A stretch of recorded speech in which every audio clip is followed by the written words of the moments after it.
mais um Lucast e hoje nós vamos falar sobre especialista. E eu quero começar com uma frase. Você sabia que a arte de comunicar pode aliviar? Você sabia que a comunicação não é sobre o que você fala, mas sobre o que o outro entende? E hoje eu quero trazer alguém muito especial que vai contar para nós um pouquinho da sua trajetória, da sua história, e eu vou apresentar agora para vocês. Oi, Nara, tudo bem? Tudo bem. Eu quero dizer para você que é uma gratidão poder recebê-la no Lucast, contar um pouquinho da sua história, e eu quero começar com você se apresentando e falando quem é a Nara. Muito prazer, obrigada pelo convite, fico muito feliz, né? É tão bom a gente compartilhar um pouco mais da nossa vida, nossa história. Então, meu nome é Nara, né? Um nome diferente. Sim. Sou filha de Sandoval, da Adriana, irmã de 3 meninas, nós somos em 4. Tenho um irmãozinho também, o Danilo. E, assim, a minha família é uma família como todas as famílias brasileiras, né? E desde criança, minha mãe me incentivou muito aos estudos. Eu lembro que minha mãe, especificamente, ela falava assim, Nara, você tem que fazer faculdade. Eu nem sabia o que era faculdade. Aí eu só dizia, repetia, mãe, vou fazer faculdade. E assim, eu sou em primeiro lugar, também filha de Deus, né? Que sempre quando eu pergunto quem você é, a gente remete à nossa profissão, o que a gente faz, né? Mas a gente não é o que a gente faz, a gente é quem a gente é em essência, né? Em essência, nós somos filhos de Deus e aqui, né, especificamente, com o propósito, Deus colocou eu, né, na minha família, com os meus pais, eu tenho muito orgulho deles, eles são pessoas que me direcionaram muito na minha vida e eu sempre, qualquer lugar que eu vou, com os meus pacientes, com as famílias dos meus pacientes, eu falo que é muito importante a gente ter uma estrutura familiar para a gente seguir uma direção, seguir um propósito, né? Sim. Quando você fala, a gente sempre conversa e fala sobre isso, né? Quando você tem um direcionamento, é muito mais fácil, né? Você consegue ir muito mais longe. Sim, com certeza. Eu conheço um pouquinho da história da Nara, né? A gente se conectou até, foi bem engraçado que foi através da igreja, né? Foi. A minha irmã participa com vocês, então a parte da Nara cristã eu conheci bastante, mas hoje eu quero conhecer um pouquinho dessa fonoaudióloga, quero entender o porquê da escolha dessa profissão, porque se você não sabia o que era faculdade, mas como que você decidiu que você queria ser? Conta pra nós. Desde pequenininha, minha mãe, você vai fazer faculdade, porque é muito importante, a gente tem que ter uma profissão, sempre batendo nessa tecla, né? Para mim e para minhas irmãs. Mas principalmente por eu ser a mais velha, então ela dava esse direcionamento para que a gente tivesse, né, realmente uma profissão. E para minha mãe é muito importante isso, para minha família, né, os estudos. E aí, quando eu acho que estava na 7ª série, eu estava procurando, gente, eu tenho que fazer um curso, um dia eu vou ter que fazer uma faculdade, mas o que eu vou fazer? E aí eu peguei uns panfletos de profissões e estava fonoaudiologia. E aí eu olhei e falei assim, nossa, acho que é alguma coisa de música, né? Porque eu queria ser musicista, né? Fazer faculdade de música. Só que tinha aquela coisa, acho que isso aí não vai dar dinheiro. Aí eu fiquei procurando, achei fono, falei assim, deve ser uma profissão legal, né? Deve trabalhar com alguma coisa de cantar. Por quê? Eu e minha família, né, minhas irmãs, a gente canta na igreja desde... A primeira vez que eu cantei na igreja, eu tinha 3 anos de idade. Ai, diretora, acho que ela vai ter que cantar pra nós aqui, hein? Não vai ter jeito. Eu já vi você cantando, já vi. E aí, meu pai me incentivava, né, na igreja, então eu lembro a primeira vez que eu cantei, eu tinha 3 anos. Nossa. E aí ele ficou do ladinho com o violão e eu cantei Uma Florzinha de Jesus. E depois daquele dia, nunca mais parei de cantar na igreja. Passei isso para minhas irmãs também. Todas elas cantam até melhor do que eu. Eu não canto nada. Eu canto, louvo lá no meu lugarzinho, mas lá na frente não sai. Mas comunica super bem. Super bem. E aí eu falei, tem alguma coisa a ver então com música. Já que música tá dentro, né, da minha casa, da minha vida, então vou fazer fono. Na 7ª série eu decidi. Só que a gente morava na Fazenda Rio Grande. E assim, no bairro que a gente morava, a realidade não era... As pessoas não tinham costume, por exemplo, de sair do terceiro ano e fazer faculdade. Geralmente iam direto trabalhar, ou tentava fazer um concurso público, alguma coisa assim, um curso técnico. Porque não era muita realidade das pessoas que viviam lá. Daquela região. Daquela região, aham. Mas mesmo assim, a minha mãe me incentivava. E eu lembro um dia que eu fui para a universidade onde eu escolhi fazer a faculdade, né? Na real, em Curitiba existe só uma faculdade que tem fono, né? E aí eu fui procurar saber das informações e a minha mãe me levou até a faculdade, mas só para eu conhecer, só para ver. Eu tinha já 16 anos. E aí eu olhei e falei assim, nossa Deus, um dia eu vou estudar nesse lugar. E eu nem sabia como, porque eu só visualizei e me imaginei naquela faculdade, sabe? Um dia eu vou estudar aqui, porque minha mãe é técnica de enfermagem, meu pai era segurança na época. Não, ele já tinha saído da segurança, ele estava sendo só pastor mesmo, né? Ele ganhava um salário ali da igreja, e fazia alguns bicos. E a gente não tinha condições de pagar uma faculdade, né? Mas mesmo assim a gente acreditava que ia dar certo. E aí eu lembro que eu visualizei, isso é bem importante, assim, sobre a gente visualizar o que a gente quer, né? Sobre a gente pensar, falar e agir e visualizar, né? Então, eu visualizei eu andando naquela faculdade, sentada naquelas cadeiras, porque eu olhei as salas, vi as pessoas andando e falei, vou fazer faculdade aqui. E aí, no outro ano, era ano de vestibular. E eu falei assim, mãe, a faculdade é cara, mas eu vou tentar. Ela disse, não, tenta, vai dar certo. E eu fiz o Enem. E acabei que eu ganhei uma bolsa e consegui entrar. Ganhei uma bolsa de 50%. Olha que E aí benção. a gente conseguiu, né, pelo Enem, fazer a faculdade. E sempre foi tudo com muito esforço da minha família, da minha mãe. Então, eu ia de ônibus até a faculdade, enfim. A nossa vida começou a mudar mesmo quando a gente veio para Campo Largo. Eu digo que Campo Largo é uma benção pra gente. Porque minha mãe passou no concurso público. Mais para frente, meu pai também passou no concurso público aqui em Campo Largo. E a gente mudou toda a nossa vida para cá. E aí, ficou até mais perto da faculdade. Então, eu terminei a faculdade morando aqui em Campo Largo. E assim... Só que na faculdade é o seguinte, você entra com uma mente. Eu achei que eu ia trabalhar com artista, com voz, com comunicação, com jornalista, por exemplo, que, vocês sabem, na Globo, por exemplo, precisa de uma fono para acompanhar os jornalistas, para acompanhar as pessoas que usam a voz, os cantores. E aí eu queria para essa área mais glamurosa, eu digo assim, né? Só que foi totalmente diferente. Quando eu entrei na faculdade, eu comecei a ver a área hospitalar. Existem várias áreas da fonoaudiologia, né? Existe essa área que eu queria, que trabalha com voz, que trabalha com linguagem, com crianças, né? Que fala errado, com gagueira, tem também audição. E tem a área hospitalar, que eu não conheci na faculdade, porque não se falava muito, né? E cheguei lá e falei assim, meu Deus, tem essa área, isso aqui é muito legal. E fui estudando e fui me identificando. Por quê? Minha mãe é técnica de enfermagem e eu já passei a virada de ano no hospital com ela. Porque ela fazia plantão, às vezes eu passava Natal, tipo, ela dividia, você é mais velha, vem comigo passar a virada de ano, fica lá fazendo plantão comigo. Eu lembro que a gente fazia mesa no hospital, todos os médicos, os técnicos lá. Já fazia parte da sua vida, na verdade. Isso, e o hospital pra mim não era uma coisa assim... porque a maioria das pessoas é uma coisa muito ruim, você se sente mal no hospital.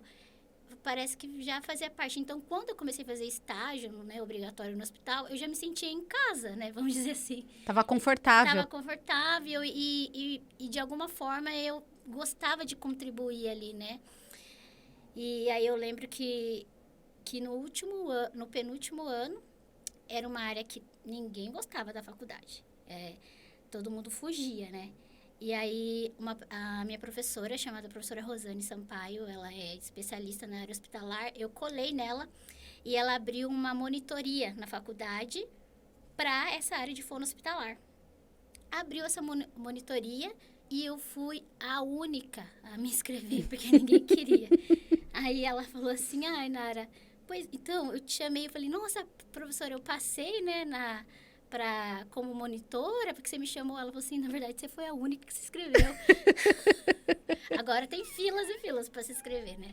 E aí ela falou assim, então, Nara, como eu entrei na faculdade com 17 anos, então eu falo, né, costumo falar que a gente com essa idade não é muito responsável. Então, às vezes, eu ia pra faculdade me arrastando, ia porque minha mãe falava, você tem que terminar essa faculdade, você não pode desistir, vamos lá. E eu ia pela minha mãe, mas se fosse pela minha vontade... Tinha desistido. Tinha desistido. Então, mães, pode pegar no pé aí da... Sejam firmes. Sejam firmes. E aí, eu lembro que ela falou exatamente assim, Nara, eu vejo que você tem bastante sono, né, nas aulas e tal. Aí ai, que vergonha, professora. Ela falou assim, pois é, eu preciso que você tenha responsabilidade, que você esteja aqui, que você vai ser meu braço direito. E aí eu falei, a professora tá dando uma confiança em mim, né? Então eu vou Vou fazer o meu melhor. Vou fazer o meu melhor aqui.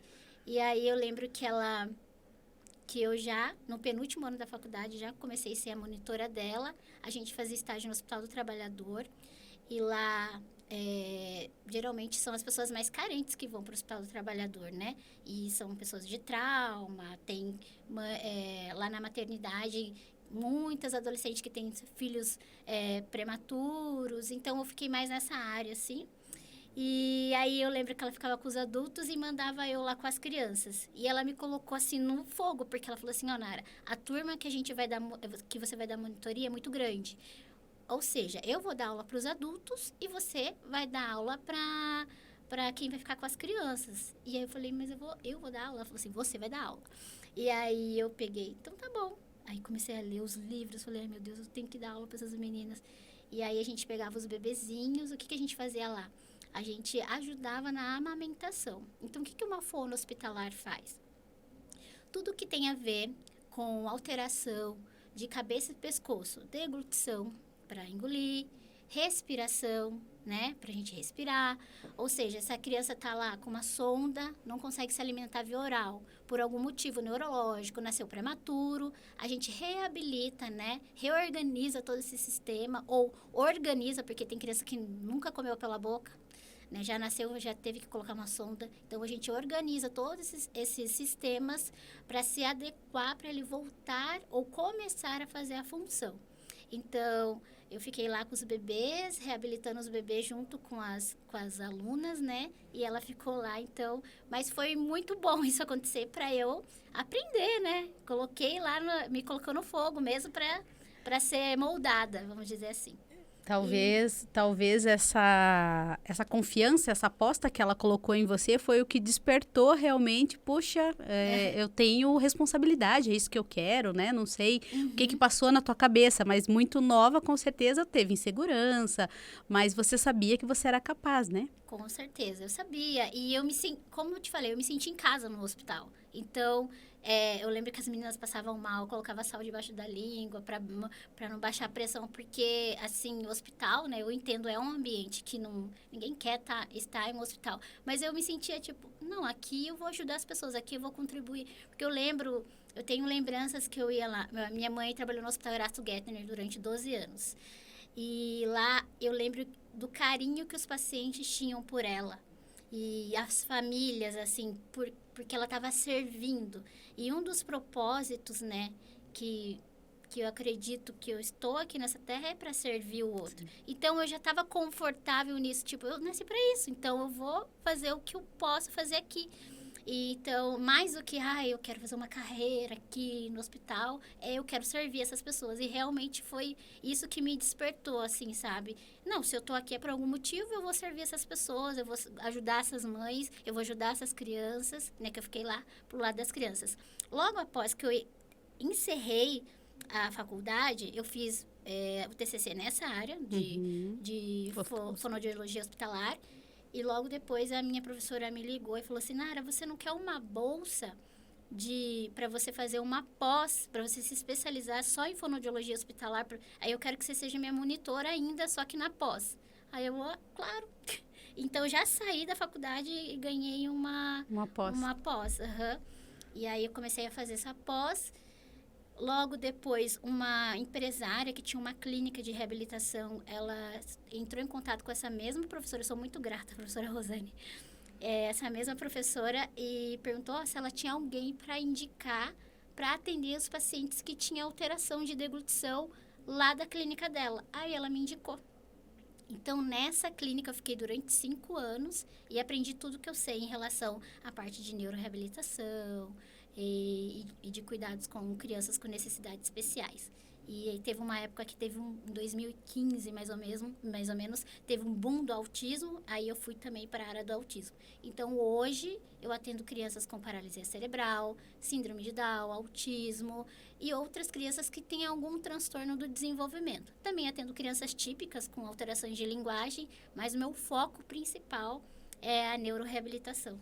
Na verdade, quando você falava ali, eu lembrei de alguns episódios que a gente gravou com algumas pessoas e eu sempre falo isso, que quando você descobre o teu propósito, a tua missão aqui nessa terra, as coisas tendem a Deus conduzir, né? Então, quando Deus está te conduzindo, você vê como as coisas de Deus, você né, entende da palavra, eu falo, meu olho começa a encher de lágrima. As coisas de Deus não acrescentam dor e Ele não faz nada pela metade, né? Com certeza. Então, quando você conseguiu a bolsa, poxa, eu não tinha condições de pagar a faculdade, né? Conseguiu passar no Enem, ganhou uma bolsa, fez isso, ganhou uma pós, ou seja, Deus direcionando você para onde Ele queria. Em tudo, é incrível. Eu fui parar dentro do hospital, lá fui a única que me inscrevi no... Então, olha quantas pessoas poderiam ter, né, estar concorrendo com você. E naquele momento, Deus não permitiu nem que ninguém concorresse, era para ser seu mesmo. Com certeza. E assim, para eu amadurecer, para eu aprender, para eu servir. E hoje minha vida está toda sendo direcionada para essas crianças, né? Nessa questão de neuroreabilitação. Hoje também eu atendo adultos que também têm necessidades, alterações neurológicas, né? Hoje, esses adultos que você atende, eu tô fazendo um pedido aqui do iFood, tá? Por isso que ele tá... Olha lá, ó. Ai, que delícia. Não, daqui um pouquinho nós vamos comer. A Ludelu já mandou aqui, ó. Já vou até mostrar o diretor. Mostra aqui, ó, enquanto eu... Aqui, ó. Tem bolo de aipim. Ó, eu trouxe um mousse pra Nara, trouxe um pra mim, a gente vai comer. Hoje tem torta salgada ali, ó, de tomate, bolo de aipim com coco. Não podia perder, né? De jeito nenhum. Aqui, ó, já tá pronto. É que daqui um pouquinho tem mais episódio, a gente tem que fazer todos os pedidos. Nara, quando você menciona que você hoje ainda trabalha com crianças, mas também atende adultos, qual que é o que toca o coração da Nara? O que é aquela... Porque a gente sabe que sempre tem algo que te toca mais, não que você não vá fazer o seu melhor, não é isso. Mas assim, o que você vê assim, nossa, isso é a minha essência? Então, como eu te falei, eu amo servir, né, as pessoas e eu sei que eu tô sendo repetitiva, mas isso veio muito da minha família. Minha família ama servir, meus pais amam servir. Eles ensinaram isso, mas não assim, vem aqui, Nara, eu vou te ensinar a servir. Eles, com o jeito deles serem mesmo. Quem conhece, ele sabe. E quando eu comecei a servir essas crianças, eu também tive experiência com servir os adultos. Então, eu amo trabalhar com as crianças porque elas trazem muita alegria pra gente. Até uma vez eu estava dando um treinamento na igreja sobre como você lidar com as crianças com necessidades especiais, como a gente inclui elas no ministério infantil. E eu tive uma pergunta assim, por que Deus permite que as crianças nasçam com alguma deficiência, né? Se elas são tão... queridas por Deus, né? Por que existe que acontece? Que acontece essas coisas? E eu lembrei de um versículo bíblico em que os discípulos perguntaram assim, Jesus, por que esse cego, ele é cego? Por que ele nasceu com essa deficiência? E Jesus olha e fala assim, aí eles falam assim, quem que pecou? Foi ele ou foi os pais? Para que ele tivesse essa condição. Aí Jesus fala, nenhum dos dois, não foi porque eles pecaram.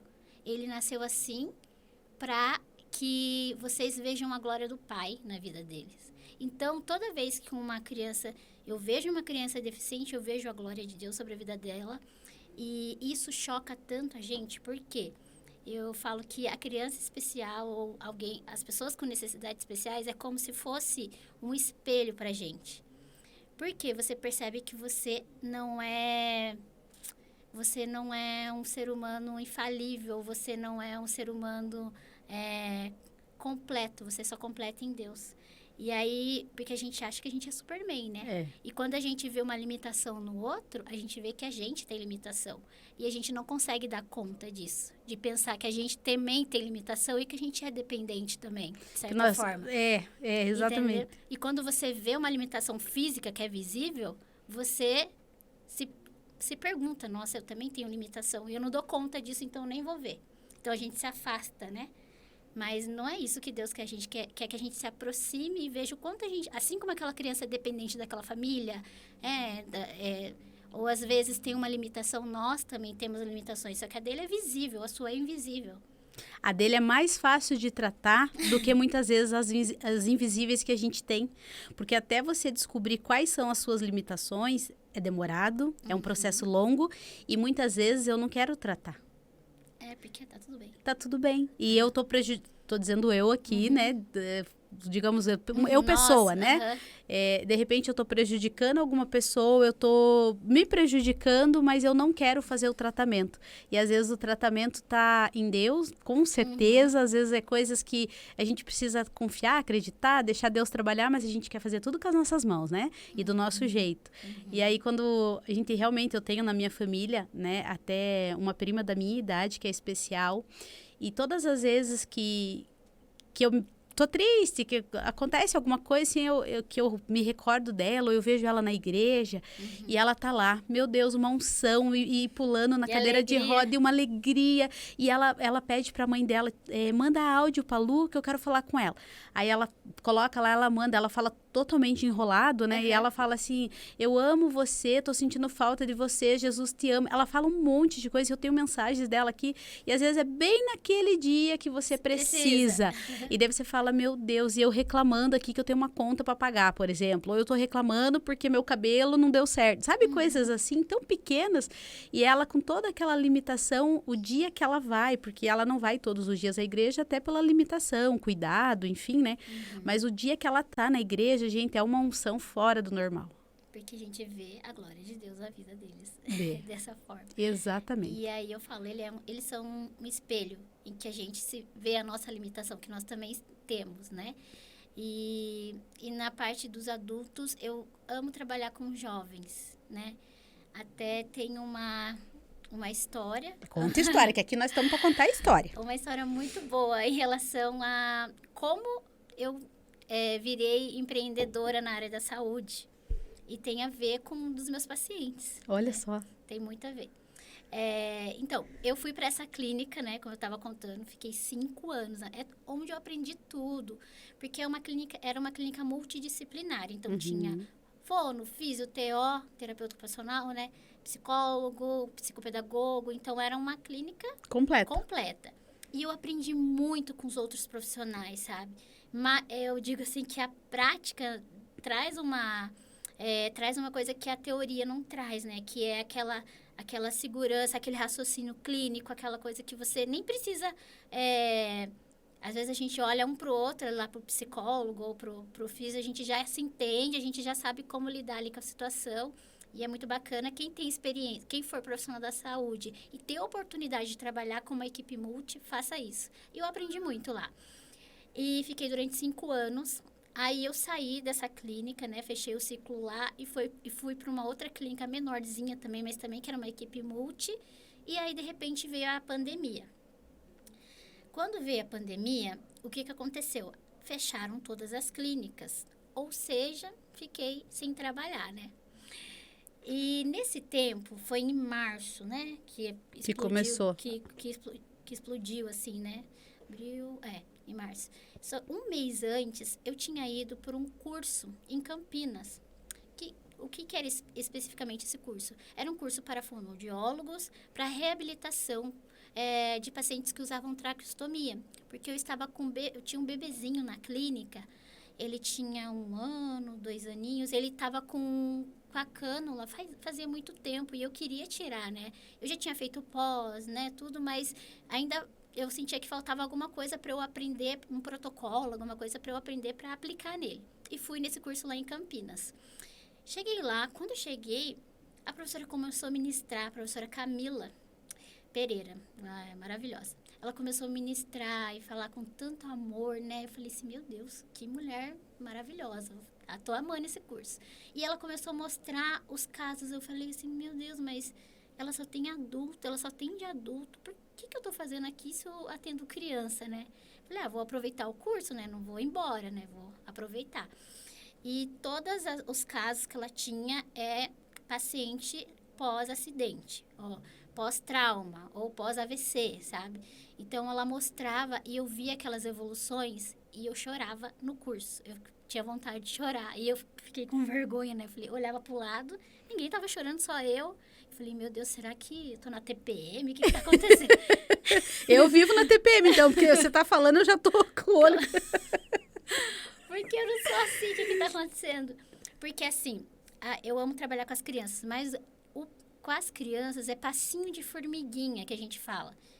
É pouquinha coisa que a gente vai ganhando cada dia. Mas quando uma pessoa adulta sofre um acidente e perde as funções e ela já tem intervenção, é muito rápido que acontecem as evoluções. É praticamente milagrosa. E aí eu fiquei olhando aquilo, foi me impressionando, foi me arrepiando. Eu falei assim, meu Deus, coisa mais linda, né? E fui anotando, né, mergulhei. Eu lembro que eu dividi quarto com uma menina, né? E aí eu falei assim, nossa, eu fiquei tão... Não te deu vontade de chorar com os casos da professora? Ela, não. Aí tá bom. Aí eu pensei, aí eu mandei, gente, alguma coisa tá acontecendo, Deus tá ministrando alguma coisa aqui no meu... Mandei para minhas irmãs. Tá ministrando alguma coisa aqui pra mim, porque tá diferente esse curso, eu não sei o que tem aqui. Eu falei assim, é uma loucura, porque eu não vou conseguir usar com nenhum paciente, porque eu não atendo adulto, mas enfim, amei, né? Vamos ver o que vai dar. Aí, fiz o curso, voltei, passou um mês, entrou a pandemia, fiquei sem trabalho, né? Fechou todas as clínicas, fiquei em casa. E, um pouquinho antes da pandemia, a gente teve uma célula, né? E na célula pediram oração por uma menina que estava internada no Hospital do Rocio, que é a Isabelle Poleto, que é uma menina que estava vindo lá do retiro da igreja. Acho que o carro dela deu uma derrapadinha, ela foi colocar o triângulo, veio um caminhão e bateu nela. E ela teve um traumatismo craniano gravíssimo e ela estava na UTI em coma. E aí, uma das pessoas que era amiga dela me pediu oração na célula. E eu orei. Quando eu orei, assim, eu fechei os olhos e comecei a orar. Alcança a Isabelle. E quando eu vi, eu visualizei eu no leito, atendendo ela.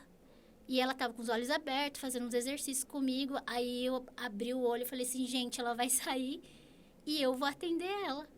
Aí até a amiga dela que pediu a oração falou, amei, tipo assim, né, tomara.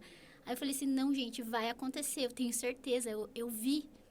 Então, aí ela falou assim, aí eu falei assim, pega meu cartão, entrega pra mãe dela, assim que ela sair do hospital, que ela vai sair, eu tenho certeza que ela vai sair, eu vou atender ela. Aí, entrou a pandemia, fechou tudo e tal, e aí a mãe dela me ligou e falou assim, Nara, você tem algum horário? Porque me passaram o teu número e tal. Aí eu falei assim, tenho, vou aí na sua casa. Cheguei na frente da casa dela. Uma amiga minha que é dona de home care, é uma empresa que manda os fonoaudiólogos para as casas, assim, né? Ela é dona de um home care. E ela falou assim, ninguém quer ir, agora na pandemia ninguém quer ir para Campo Largo atender. Você tá com a tua agenda livre? Eu falei, tô, que as clínicas estão fechadas. Ela, então, tem uma paciente específica para você aí. É Isabelle Poleto. Aí eu falei, olha, eu tô na frente da casa dela. Aí ela falou, como assim? Aí eu falei assim, então, eu ia fazer voluntário. Ela, não, faz aqui pela nossa empresa, aí a gente já manda, né? Você vai ser a nossa fono e vai ser uma maravilha que a gente sabe que você vai fazer um bom trabalho. Eu falei, nossa, que benção, porque eu tava precisando, né? Sim. Que tava tudo fechado. E aí comecei a atender ela e aí eu lembrei na hora do curso. Já comecei a botar em prática. Falei assim, nossa, é por isso que eu fiz o curso. Para alcançar uma vida, né? E aí eu peguei e fui colocando em prática. Primeiro dia eu já cheguei, a Belle estava lá, né? Bem comprometida mesmo, ela estava usando tráqueo, sonda. O médico falou que era uma um traumatismo craniano muito grave, né? Que a gente tinha que fazer as reabilitações, mas seria difícil ela sair daquela situação. E aí eu já falei assim, não, vai dar certo. E aí eu já comecei, fiz o protocolo, ocluí a traqueostomia, já comecei a estimular, coloquei o protocolo em prática. Só que o que aconteceu? Tem uma coisa meio clínica que eu vou falar aqui, mas eu acho que vai dar para vocês entenderem. Quando a gente oclui a traqueostomia e o paciente dá conta de respirar pelo nariz, e ele começa a ficar mais sensível. Por quê? Quando eu respiro daqui para baixo, ó, eu tô com a traca aqui, não. É como se não tivesse mais boca nem nariz. Então aqui fica insensível. Então o ar entra por aqui. Então a parte de cima fica insensível. A partir do momento que eu ocluo, a gente consegue ter mais, o paciente começa a ter mais sensibilidade, porque o ar vai entrando pelo nariz, fisiologicamente. Fazendo as funções Ok. fisiológicas, né? Ok, isso. O que aconteceu? Ela estava com uma sonda naso para comer pelo nariz. Ela arrancou, porque ela estava com muita sensibilidade. Então, ela arrancou e ela teve que voltar para o hospital para colocar novamente, porque ainda ela comia pela sonda, né? Quando ela voltou para o hospital, aconteceu uma coisa. O médico olhou e falou assim, por que tá fechado aqui? Aí a mãe falou, não, a fono tá fazendo um trabalho muito legal com ela, disso e daquilo, explicou para tirar essa traca. Ela falou assim, não, jamais, tua filha nunca mais vai sair da traqueostomia e é muito perigoso a fono querer ocluir agora, porque ela pode até ir a óbito. Falou isso. E aí a mãe dela ficou super assustada, falou para abrir, colocar a sonda novamente, né? Aí ela ligou, então o médico falou isso, eu tô assustada, o que eu faço? E aí é uma coisa assim, o que eu falo em relação à opinião dos médicos e terapeutas?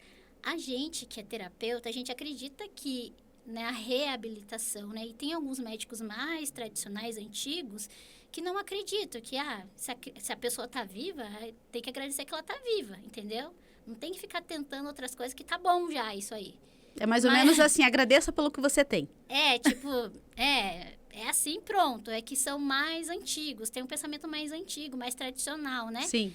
Muitos médicos, né, agora, doutores, que sabem que existe a reabilitação, que a criança, o adulto consegue se reabilitar, enfim. Só que, especificamente, esse médico não tinha esse conhecimento. E até uma coisa que eu falo para os médicos, não só para os médicos, todos os profissionais da saúde, a gente tem mais sensibilidade em trazer uma notícia para a família, porque a nossa palavra, às vezes, tem muito poder de dar uma sentença, e eu digo que diagnóstico não é uma sentença, né?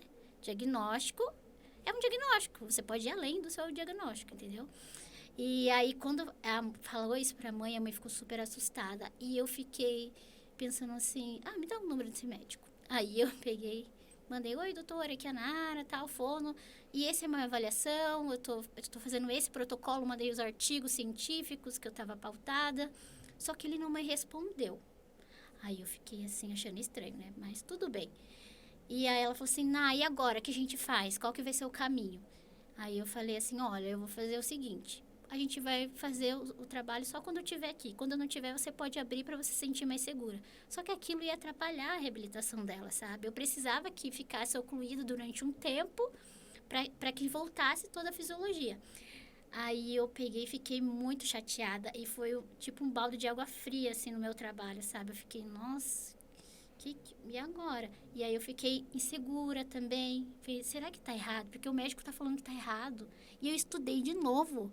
Eu falei assim, não tá errado. Tenho certeza do que eu tô fazendo. E aí eu peguei e liguei pra minha professora. Falei, professora, é o seguinte, é assim, assim, assim, essa paciente e tal. Ela falou assim, Nara, só uma coisa. Esse médico, ele não tem o conhecimento que você tem dessa área. Então, não é só porque ele é médico, ele sabe de tudo. Então, essa parte, ele pode ser um bom médico, mas nessa parte ele não entende. Quem entende é você. E pense assim, se a Isabelle, sua paciente, fosse alguém da sua família, o que você faria? Aí eu falei, eu lutaria por ela. Aí ela falou assim, então faça isso. Lute por ela. Deus está com você. Seja forte e corajosa. Aí eu fiquei assim, eu comecei a chorar. Eu tava almoçando, eu comecei a chorar. Aí eu falei assim, ela falou, ó, olhe para ela como se ela fosse sua irmã, como ela fosse sua mãe, e faça o que você faria por alguém da sua família, lute por ela, não deixe ela ficar com essa traca, sendo que ela não precisa. Aí eu falei, então eu vou falar com a mãe dela. Eu falei, aí cheguei assim pra mãe dela, ó mãe, é o seguinte, eu tenho certeza do meu trabalho e a Belle não tem como a Belle continuar dessa forma. Ó, tô pulando parte. Antes disso, ela tinha tossido e acho que a mãe dela não amarrou direito, a enfermeira, não sei, saiu a tracostomia sozinha. E ela tentou colocar, não pode, gente, fazer isso, pelo amor de Deus, não tente colocar. Aí ela não conseguiu, ela me ligou. Eu falei, não, só faça um curativo e deixa fechadinho, porque ela consegue respirar pelo nariz, porque a gente treina todo dia e ela tá apta para respirar pelo nariz. E aí, foi aí que o médico me mandou mensagem, ó, amanhã a Isabelle vai entrar de novo em cirurgia para colocar novamente a tracostomia, porque ela não pode ficar sem. E eu sabia que ela podia ficar sem. Foi aí que eu liguei para a professora e ela me deu essa direção. Aí eu falei assim, olha, mãe, é o seguinte, vamos procurar outra opinião. Eu tenho certeza do que eu fiz, tenho certeza do meu trabalho e agora a gente vai procurar outra opinião. Ela olhou para mim e falou, mas Nara, que médico que vai concordar com você? Aí eu falei assim, um neurologista, porque neurologista entende de neuroreabilitação. Esse médico que falou, ele não é neurologista, ele é de outra área.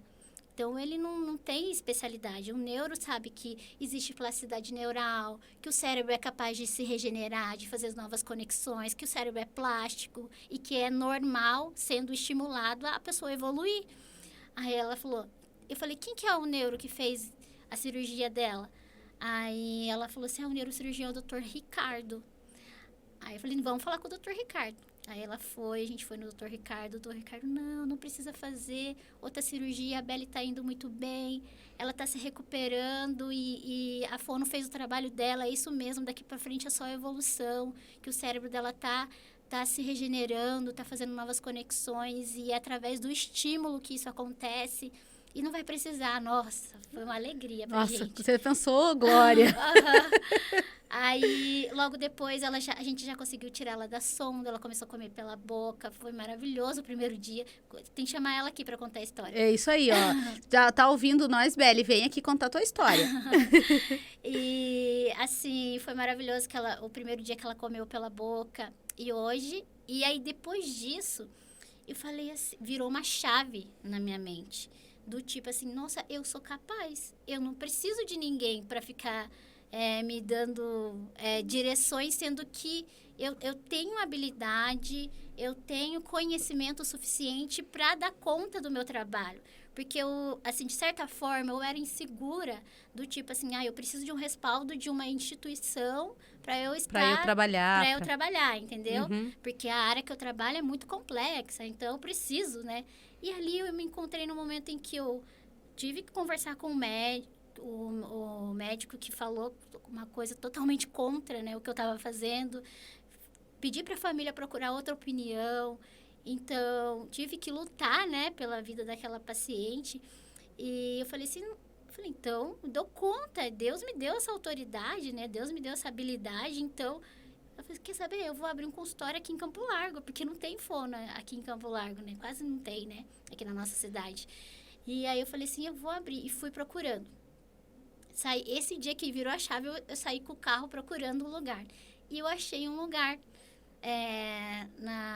ali na clínica do Dr. Leonardo, do Dr. Leonardo Groschowski, também eu sou muito grata a ele. Né? Deus usa as pessoas, né? Para estar direcionando a gente e tá proporcionando, né? Ajudando o nosso propósito. E aí ele falou assim, Ana, eu tenho uma sala aqui, você pode estar usando, pode usar secretária, internet, telefone. E assim, eu te dou 3 meses de carência aí, porque a gente tá na pandemia. Eu sei que você não vai ter cliente agora, até você organizar tudo certinho. E vem pra cá. Quando eu entrei em junho, fiquei 1 ano certinho lá no consultório. Aí completou 1 ano no consultório, eu já estava com paciente suficiente para eu ter uma clínica. Na verdade, assim, Aí a história da clínica também é outra história muito doida também. É só história abençoada, só. Então, foi assim que... Foi através da vida da Belle que virou uma chave do tipo, você consegue abrir teu próprio negócio, você pode, sim, comandar um time de terapeutas, você pode ter seus próprios pacientes, né? Então, isso que fez virar uma chave. Foi como se fosse mudar a rota da onde eu estava enxergando e como eu estava enxergando, né? Aquela situação que foi difícil para mim, não foi fácil. Que alguém pegar e falar contra o que você estava fazendo como profissional é muito... Nossa, Um choque, né?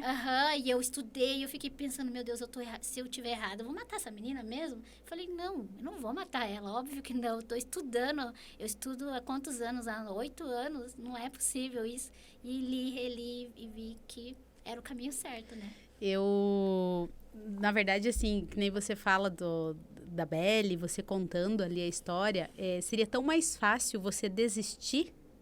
Você dizer, não, tudo bem, então continua com o médico, né? Tô tirando meu time de campo, não vou ajudar. E veja como você buscou a orientação correta, você passou a tratar a Belle como uma pessoa da sua família, que foi isso que a professora, né, disse para você, o que você faria? Então, ela te instigou mais uma vez e você veja que positivo, através da vida dela, né, através do que você conseguiu trabalhar na vida dela, Deus trabalhou na tua vida e ali as portas se abriram para dizer assim, você é capaz. Isso. Você consegue. E o que eu acho bem bacana, que nem você disse assim, Campo Largo. Campo Largo cresceu em prédios, cresceu em bairros. Nossa, muito. Muita coisa. Mas a gente precisa crescer as estruturas. Então, você é empreendedora na área de fono.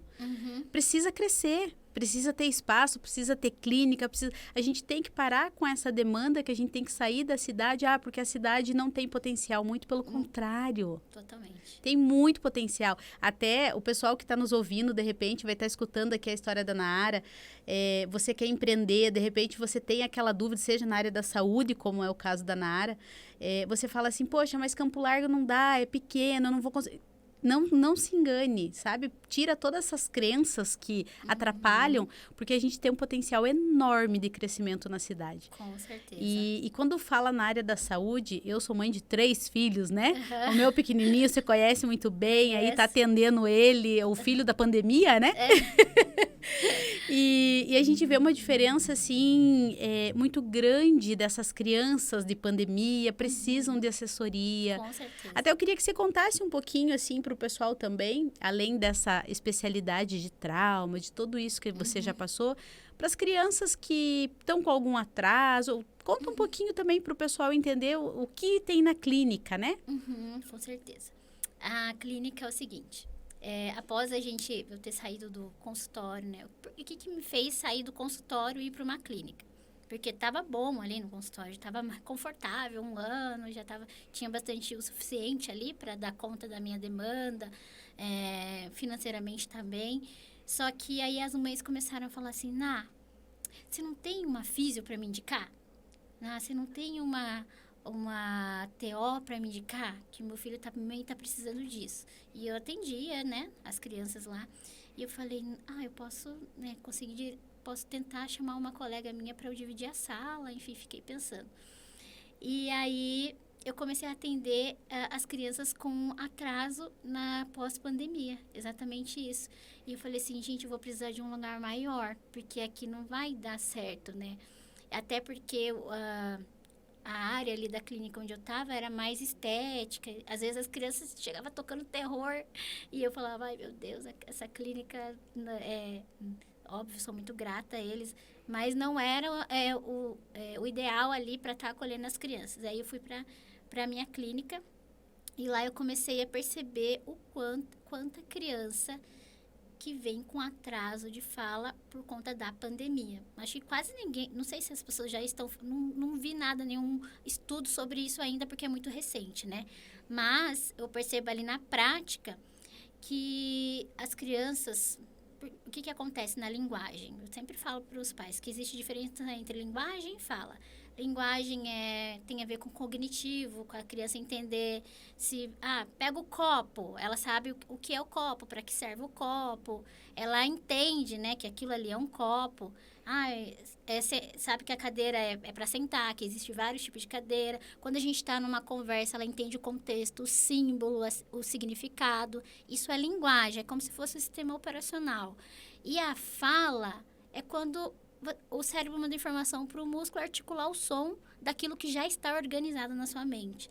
Então, as crianças na pandemia, elas têm um repertório menor, então elas têm um atraso de linguagem, porque elas não têm tanto repertório ali, não tem tanta experiência, porque é através da experiência, do brincar, que a criança tem esse repertório. E também elas não sabem como articular o som, porque o contato que elas têm com as pessoas, as pessoas geralmente estão de máscara. E lá na idade, assim, de 6 meses, 8, 9, 10 meses antes de um ano, as crianças, elas veem muita expressão facial.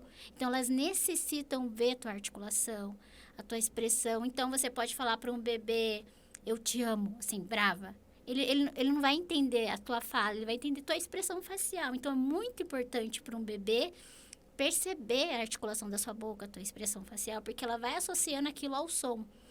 E as crianças não tiveram essa experiência, até porque os pais estavam em casa, mas estavam trabalhando, não tinha tempo de brincar com a criança. Então, teve essa falta, essa base, né? Que é a convivência, né? A socialização, aí associado à máscara na boca, que não conseguia ver a expressão facial. Então, isso fez com que as crianças tivessem um atraso no desenvolvimento da linguagem. E aí, às vezes, vem muitas mães com medo. Será que ele é autista, né? Porque... Foi o meu caso, né? Eu cheguei lá, foi até bem engraçado, até é interessante comentar. Eu cheguei na clínica, né, pra Nayara, falei assim, o Anthony, a pediatra falou que com 1 ano e meio ele teria que estar falando isso e aquilo. E eu busquei uma segunda opinião, a outra pediatra falou, não, até os 2 anos. Até os 2 anos, até questionou, fica tranquila e tal, mas eu tava preocupada, eu já sou mãe de 3 filhos, né? E eu falei, gente, mas ele não fala nada. Esperei 2 anos e 1 mês, 2 anos e 1 mês, 2 anos e 1 mês. Chega, vou procurar. Aí eu levei pra Nayara lá. E a primeira coisa que eu pensava, eu começava a pesquisar sobre o autismo. Comecei, tanto que, nossa, eu até sou grata por eu ter tido essa procura, ter pesquisado, estudado, porque abriu muito a minha cabeça, sabe, quanto a isso. Porque a gente não sabe a realidade. Aí eu comecei a estudar e daí comecei a ficar pirada, né? Porque a criança que tem autismo, geralmente ela enfileira os brinquedos assim.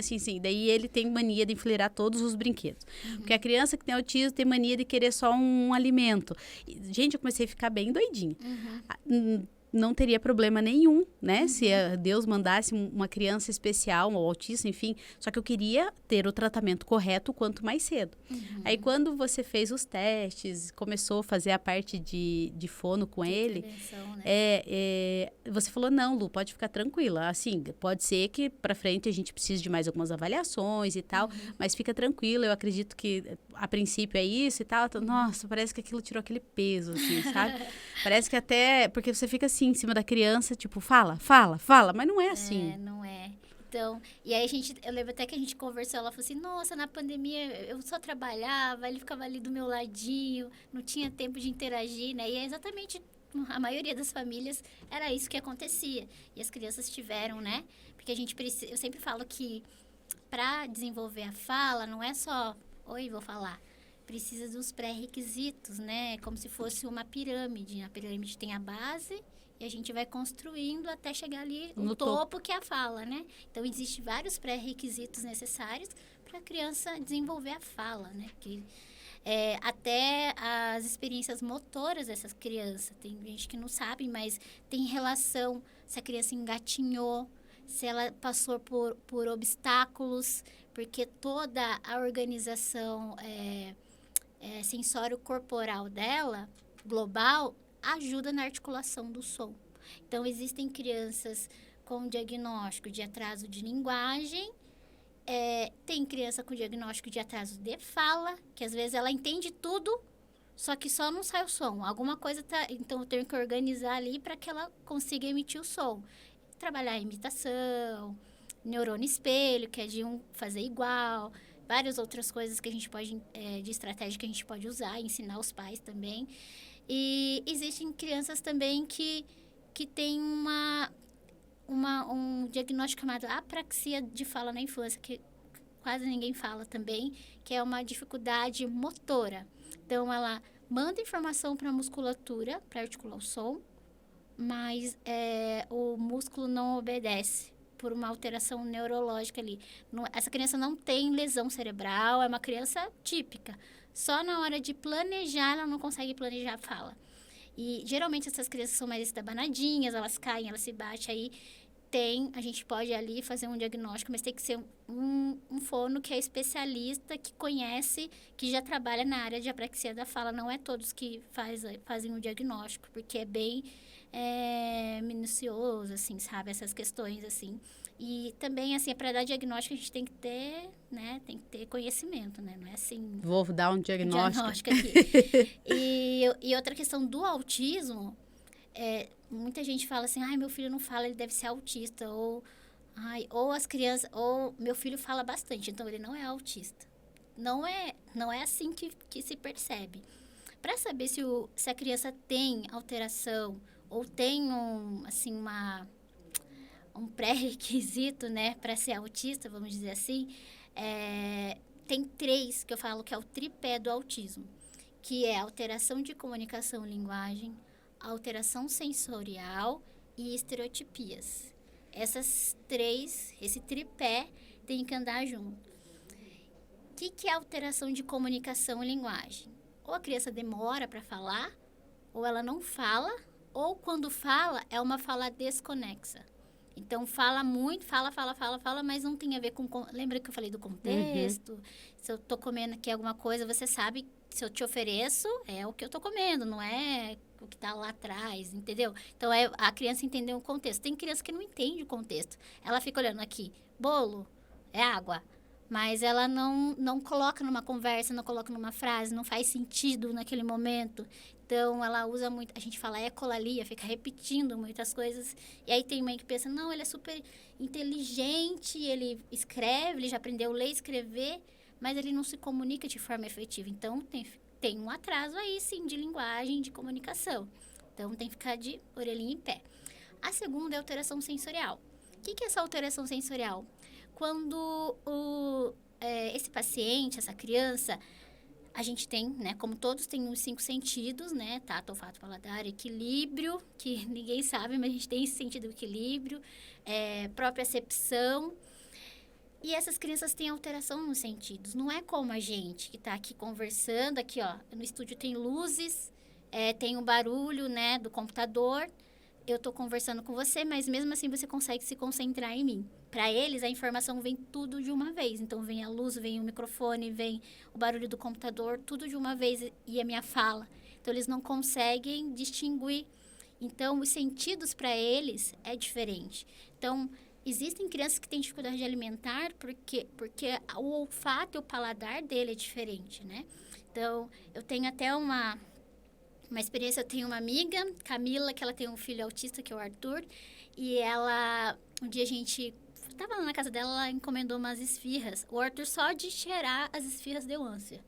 Porque ele tem uma sensibilidade a mais na parte do olfato que faz ele nem ter vontade de experimentar, dá ânsia. Então, ele tem que equilibrar essa parte do sentido dele para ele conseguir experimentar os outros alimentos. Tem criança que não suporta barulho, né? Não precisa nem ser alto, né? Então, eu ponho o fone, eu coloco a mão para tentar parar aquele barulho. Tem criança que precisa de muito estímulo, então quer que você fique passando a mão na cabeça dele, né? Se autoestimulando, fica se balançando para se organizar. Então, isso é alteração sensorial. E as estereotipias, que a gente pode chamar de estímulos também, que é se balançar, fazer assim com a mãozinha, ter manias de organizar tudo numa fileira, empilhar, ou às vezes ter uma mania de, por exemplo, tem algumas crianças que vão levantar e levantam 2 vezes. Algum tipo de tique, assim, algum tipo de mania que a gente chama de estereotipias, né? E o hiperfoco, que é um foco num assunto só, ou num brinquedo só. Só gosta de Homem-Aranha. Então, tudo é do Homem-Aranha, tudo é de dinossauro. Ou tudo é de pinguins. Enfim, eles têm um foco, um hiperfoco numa coisa só. Então, fica atento nesses 3, né? Que é o tripé do autismo. E como você pode... eu tô desconfiada, o que eu faço? Onde que eu levo primeiro? Primeiro, você tem que procurar especialistas da área. Uma fono, um psicólogo e um TO que vão fazer uma avaliação, que vão te direcionar. Por exemplo, a gente vai fazer uma avaliação aqui com você. É o que acontece lá na clínica. O pai Sim. chega, se eu vejo, por exemplo, vem só para fono. Se eu vejo a necessidade, eu falo, eu acho legal a gente fazer uma avaliação da equipe multi. Então, vamos fazer? Aí eu explico o porquê, falei, para ver as outras áreas do desenvolvimento dele, para ver se está tudo ok. Então, a gente faz, né, uma avaliação multidisciplinar, onde a gente pega o desenvolvimento típico, né, pega lá algum protocolo, né, de avaliação, a gente pega esse desenvolvimento típico e lá, teu filho tem 3 anos, é para ele estar fazendo isso na socialização, é para ele estar falando aqui, é para ele estar desenvolvendo aqui, mas ele está aqui abaixo, olha aqui. Aí um gráfico que a gente mostra para os pais, dá para ver que ele está abaixo. E aí a gente sugere as terapias para ele. A gente sugere pelo menos 2 vezes na semana fono, 3 vezes na TO, psicólogo. E aí, nesse relatório, a gente precisa mandar para o neurologista. Por que eu sempre falo para as mães procurar primeiro o profissional terapeuta? Porque o neuro, ele vai olhar, ele vai pedir para você para avaliar também com os outros profissionais. Então, é legal você já levar com Já ele. encurta o caminho. Encurta o caminho. Até para você marcar com o neuro é mais difícil, porque neurologista, né? Quem já foi atrás é difícil. Então, já encurta essa coisa, ele já vem ali com avaliação, já vem ali com gráfico, mostrando o desenvolvimento dele, como é que está, e é mais fácil para fechar esse diagnóstico ou não. Existem crianças que não fecharam o diagnóstico, mas estão com atraso. E eu falo assim, gente, independente do diagnóstico, se a criança tem um atraso, ela tem que intervir. Então, tem que aproveitar essa idade que é menor de 5 anos ali, que eles têm mais plasticidade neural, para a gente estar estimulando. Então, geralmente é assim. Então, vem para a equipe multi faz esse relatório, esse gráfico, mostrando que a criança está com atraso, e aí a gente coloca lá sugerido que pode ser um caso de autismo, e quem fecha o diagnóstico é o neurologista pediatra e especialista Na área. Uhum. Então, é a equipe multi mais o neurologista que faz esse fechamento do diagnóstico. E assim, diagnóstico não é sentença não, viu, gente? O autista pode viver e deve viver uma vida normal aí. O Arthurzinho lá da Camila, eu também conheci pequenininho e, nossa, tá coisa mais linda, né? Moço enorme. E a gente vê que vida normal, vida que segue. Então, essa é a importância de identificar o que precisa ser feito, os pais buscarem as pessoas corretas para poder auxiliar e depois vida que segue, por isso que existem profissionais capacitados para atuar nessas áreas, né? Então, a gente cresceu muito aí falando de autismo ou de algum atraso, seja de fala. O Brasil evoluiu muito nos últimos 5 anos para cá, 5 anos, mais ou menos. Mais ou menos. E assim, eu fui numa palestra em que o neurologista, Dr. Sérgio, falou assim... Não, uma mãe perguntou, doutor, por que tem tantos autistas, né? Será que tinha, a gente não via? Ou tá tendo mais agora, né? Ele falou assim, realmente o número cresceu. Ele falou que o motivo é principalmente genético. E aí ela falou assim, mas como assim? Aí ele falou, nosso estilo de vida. A gente, antigamente, né, lá na época dos nossos pais, a gente não tinha tanto estímulo, por exemplo, de tecnologia. Então, isso é um estímulo a mais para o nosso cérebro. E tudo que for um estímulo a mais, que sai do limite, vamos dizer assim, o nosso cérebro tenta equilibrar essas informações. Então, ele vai liberando alguns hormônios, ou de mais ou de menos. Outra coisa, o nosso sono não é como antes. Então, quando a gente vai dormir, geralmente a gente está ali olhando o celular, e aí a gente põe para despertar e deita. o nosso cérebro entende que a luz do celular é a luz solar. E aí não libera o hormônio do sono. Então, a gente não dorme o sono profundo. E aí, ele já tem que dar conta disso. Outra coisa é nosso estilo de vida. A gente come muitas coisas que são muito processadas. Então, o nosso corpo tem que trabalhar mais para conseguir nutriente daqueles alimentos. E aí, mais uma coisa para ele equilibrar. Outra coisa é a nossa automedicação. Então, eu tô com uma dor de cabeça, vou tomar um Anador. Virou normal. Antigamente não tinha isso, né? Era tudo mais natural. Chazinho, era só chazinho. Chazinho, enfim. É uma maravilha que a gente tem remédio agora, né? Legal, é uma evolução. Mas a gente tá fazendo isso em excesso, né? Às vezes, a raiz da dor de cabeça não é você tomar Anador, é outra coisa, o teu estilo de vida. Você não tá fazendo um exercício, alguma coisa assim. E isso também conta, né? E aí, o que acontece com esse estilo de vida, juntando tudo isso? A gente começa a desenvolver doenças psiquiátricas. Então, uma ansiedade, a síndrome do pânico, depressão, né? É doença do século, é depressão, né? Ansiedade, depressão. E ele falou assim, principalmente, pessoas que nasceram fim dos anos 80, começo dos anos 90, anos 2000, a gente tem essas pessoas, né? Eu incluo, porque eu nasci nos anos 90, tem muita chance de ter filho com autismo, por conta do estilo de vida que leva. Porque isso faz com que a gente desenvolva doenças psiquiátricas e isso faz com que eu tenha uma mutação na minha genética. Se eu tive já um episódio de ansiedade, já. Eu não tenho um diagnóstico, né? Mas eu tive uma vez um episódio de ter uma crise de ansiedade mesmo. Se eu tenho, então, ter uma tendência a ter ansiedade. Se eu tenho um filho com alguém que tenha alguém na família com esquizofrênico ou com depressão, a nossa genética muta e a gente tem muito mais chance de ter filho autista. Então, por isso que está nascendo tantos autistas.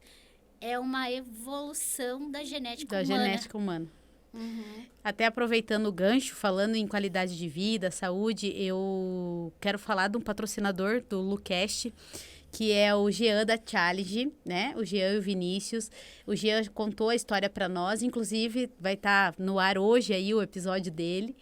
Mas eu quero dizer para você que quer fazer uma atividade física, que quer ter qualidade de vida, gente, não perca tempo, comece, procura aí o nosso patrocinador em Campo Largo ou alguém que você queira, tem tantos profissionais, mas não deixe de fazer uma atividade física. Aqui a especialista na área acabou de passar pra gente quanto é importante você ter esse equilíbrio naturalmente, né? Porque quando a gente busca esse equilíbrio, quando a gente busca a atividade física, alimentação, a gente vai reduzindo as chances de ter problemas, ter filhos, ou enfim, né? Ter aí as situações que a gente está propício a passar pelo nosso estilo de vida. Eu sou totalmente adapta, assim, à atividade física. Eu sou apaixonada por isso. Eu sempre falo que a atividade física... Muda a vida, né? Me tirou de uma depressão há uns 8 anos atrás, assim, que é onde... Eu cheguei num estágio de colapso mesmo, aí cheguei no hospital, o médico, não, você tá tendo uma crise, e essa crise de ansiedade, você vai ter que tomar antidepressivo, assim, assim, assim, fez a receita. E eu fui para casa pensando naquilo, eu cheguei em casa e falei, não, eu não vou comprar esse remédio. Aí vem a minha mãe, né, todo mundo, não, você é doida, você precisa, você tem que comprar. Falei, não, vou começar a correr. E eu comecei a correr. E assim, eu nunca tomei um antidepressivo. Nada contra, porque tem pessoas que têm um processo, que precisam. Cada situação é uma situação. Mas pra mim, a corrida fez aquela... Sabe aquela coisa ruim que eu sentia? Aquela ansiedade. Eu tinha uma dor aqui, ó, embaixo na língua, que era uma dor que, meu Deus, me consumia o ombro, sabe? E tudo isso era do estresse mesmo, né? E a corrida tirou tudo aquilo, assim. Então, eu digo que, para mim, a atividade física me libertou de uma depressão, de uma ansiedade e tudo mais. Foi muito positivo. Com certeza. E, assim, quando você está fazendo exercício físico, você libera muitos hormônios que aí não como você falou, né? Tem algumas pessoas que precisam, né? Sim. Que está faltando aquele hormônio do bem-estar.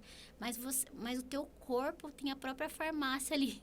Que é o teu cérebro que produz o que você precisa. E até eu digo que o remédio, ele não libera o hormônio. Ele estimula o teu cérebro a liberar o hormônio. Quem realmente faz o trabalho é o teu cérebro. Então, você precisa conseguir, até quem usa medicamento também, conseguir fazer uma atividade física, mudar o estilo de vida para conseguir desmamar desses medicamentos, né? Porque você consegue liberar, né, esse bem-estar, enfim. Que eu acho bem importante as pessoas verem que o Lucast, ela escuta empreendedores, mas vem muito empreendedor da área da saúde aqui, que vem conversar, vem contar suas histórias, e para que as outras pessoas que estejam nos assistindo entendam a importância de cada profissional na sua área. Então, o diretor vai deixar o cardzinho aqui para vocês, aqui do lado, para vocês poderem assistir. E enquanto você vai contar para nós o endereço da clínica, porque já deu 1 hora que nós estamos conversando aqui. Nossa. Não, se deixar nós duas aqui, nós vamos até às 5. Vamos aproveitar e comer um moussezinho de maracujá aqui, que veio para nós. Não vamos perder, né? Com certeza. E vai contando para nós a clínica hoje, o nome da clínica, onde que está localizada. Deixa teu arroba para o pessoal também poder te localizar. Quem não conhece o trabalho da Nara ainda e de toda a equipe que está lá, eu tenho certeza que o pessoal vai curtir, o pessoal vai estar se inscrevendo aqui para assistir todo esse episódio e vai querer saber um pouquinho mais a fundo aí do seu trabalho. Com certeza. Então, a clínica fica na Benedito Soares Pinto, 1729, é numa esquina. E uma casa, assim, muito bonita, aconchegante. É verdade. Eu falo que tem criança que chega lá que perguntou, uau, isso aqui é uma clínica que parece uma casa. Eu falei, é uma clínica-casa, que é bem, né, aconchegante. Depois eles não querem nem ir embora, né? Não quer. Eu sei. Ela sabe. E assim, a gente atende tanto crianças com dificuldades alimentares, não são só crianças autistas que a gente atende, né? A gente atende crianças típicas que têm algum tipo de dificuldade de comunicação, dificuldade de usar o banheiro, tem muita criança que tem dificuldade de, né, tem medo de ir no vaso, sabe? Essas coisas assim que, meu Deus, quem que vai poder me ajudar? Um psicólogo? Quem que me ajuda? Então, são profissionais especialistas no desenvolvimento infantil, todos são certificados e são profissionais maravilhosos. E o nome da clínica é Proeme Neuro, que vem de proeminência de Deus, né? Que Ele está acima de tudo, de todos. E Proeme Neuro vem dessa palavra, proeminência.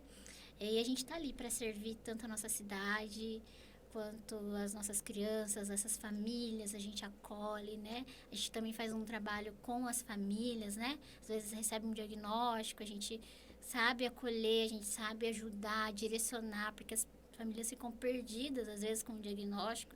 E o que eu sempre falo para eles, diagnóstico não é sentença, então a vida vai seguir, Deus tem um propósito em tudo, né? E eu tô ali para servir, para acolher, né? Eu e minha equipe estamos ali para servir, para acolher vocês. Qual que é o Instagram? Deixa aí pro pessoal. O meu Instagram é @naramartim. Lá no meu Instagram eu falo bastante sobre comunicação. Então, quem quiser verificar lá, fiquem à vontade. É Nara Martim. E o da Proeme é Proeme Neuro. Proeme Neuro. Então, a gente coloca os casos de evoluções das crianças, é muito gostoso. É isso aí, pessoal. Vou aqui na principal aqui, vou dizer para vocês que a gente conversaria mais 2, 3 horas aqui, com certeza. Mas aí, o ano que vem, a Nara volta, a gente faz mais um episódio contando mais evoluções, mais o que tem acontecido, né, Nara? E eu quero agradecer aí a tua presença, por vir dividir um pouquinho de todo esse conhecimento e principalmente como empreendedora, fortalecer novos empreendedores que estão aí não acreditando nos seus potenciais e estão com dúvida, que você seja hoje usada mais uma vez por Deus para que essas pessoas despertem e vejam o potencial que elas têm. Tá bom? Amém, acreditem. Deus abençoe. Obrigada a todos que estão nos assistindo, nos acompanhando. Tem muito mais. Fica aqui com a gente e até a próxima. Fica com Deus. Dê tchau lá, Ana. Tchau. Até!